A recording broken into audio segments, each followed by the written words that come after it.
Good morning. আপনারা কেমন আছেন? আশা করি ভালো আছেন। আমিও ভালো আছি। পুজো পাঠ দিয়ে উঠলাম, আর আমাদের আজকে রাস্তার কাজ মানে ঢালাই হলো, তো আরও সকালবেলা পুজোটা হয়ে যেত, কিন্তু ওইখানটা সব জেনে শুনে মানুষরা এত কি বলবো কমন সেন্স নেই, মানে দেখছে কাঁচা ওর মধ্যে পা দিয়ে চলে যাচ্ছে। মানে দেখতে খারাপ লাগবে না? হ্যাঁ, একটু তো সময়, তারপরে শুকিয়ে গেলে তো তার পা দিয়ে না। সামনে ওই দিকটা এক জায়গায় করেছে, এমন করে রেখেছে মানে রাত্রেবেলা যদি মানে দিনের বেলা তো যদি যায় মানে পড়ে যাবে, এত গর্ত গর্ত হয়ে মানুষ কুকুর যা ইচ্ছা তাই করে রেখেছে ওই দিকটা।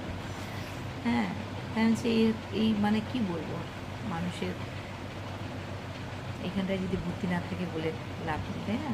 তাই অনেকক্ষণ থেকেই বাইরে ছিলাম, দেখছিলাম। তো স্নান টান করে ছেলে তো বেরিয়ে গেছে, রান্নাবাড়ি কমপ্লিট।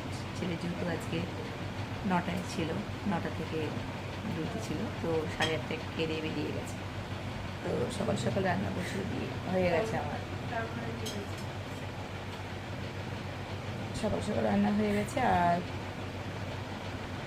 আজকে কী করেছি, সয়া চাপ করেছি, মটর ডাল করলাম, তারপরে একটা সবজি করেছি, হ্যাঁ, ভাজা করেছি। এগুলো খেয়ে গেল ছেলে।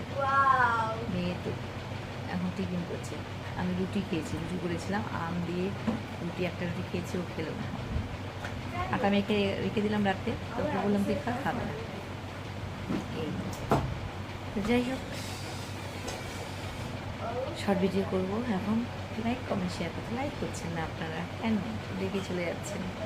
লাইক করবে, একটা লাইক, তাই না? তাহলে আমি মানে আরও মানে উৎসাহ পাবো করার জন্য, এটাই।